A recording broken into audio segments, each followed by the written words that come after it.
या UGC net के हैं, एक नया कॉन्सेप्ट अच्छी तरीके से इंटरकनेक्ट करके देखने को मिला। क्योंकि सिर्फ इन लोगों की वजह से ऐसा हुआ है। तो पावलोव के माइंड में एक कॉन्सेप्ट आया है, यानी क्लासिकल कंडीशनिंग थ्योरी। उनको मिलता है नोबेल प्राइज 1940 में, लेकिन बेवकूफों को क्या मिलता है? कुछ नहीं, बस ये तो ऐसे ही पूछ पा के बैठे रहते हैं इधर उधर। सो क्लासिकल कंडीशनिंग थ्योरी जब हम पढ़ते हैं तो उसमें हमारे सामने ना 4 कंपोनेंट आते हैं।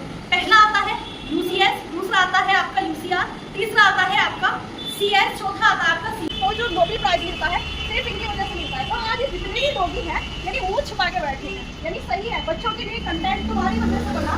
सीबीटी के अंदर देख लो या फिर पीएचडी के अंदर देख लो, यूजीसी नेट के अंदर देख लो, भाई तुम्हारे प्रोफेसर ने ये वाला तो काम कर दिया, लेकिन अब वो चलाने से तुम्हें क्या फायदा है? वो अंदर भी बैठा हुआ है, तो ये बैठा इधर की तरफ देखो, ये बहुत गंदे तरीके से मुंह छिपाए हुए हैं। कुछ तो शर्म कर लिए होते, बच्चों के लिए कंटेंट अलग से नहीं पड़ता।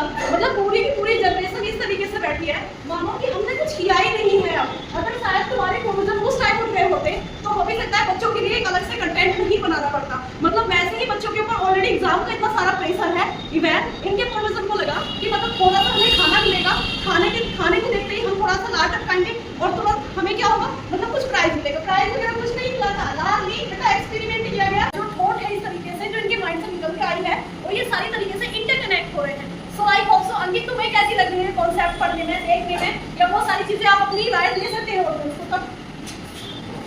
सो ये कॉन्सेप्ट कैसा लगा है? कॉन्सेप्ट में बहुत बढ़िया कॉन्सेप्ट लग रहा है कि जो उन्होंने दिया है, डॉक्टर को बताया है।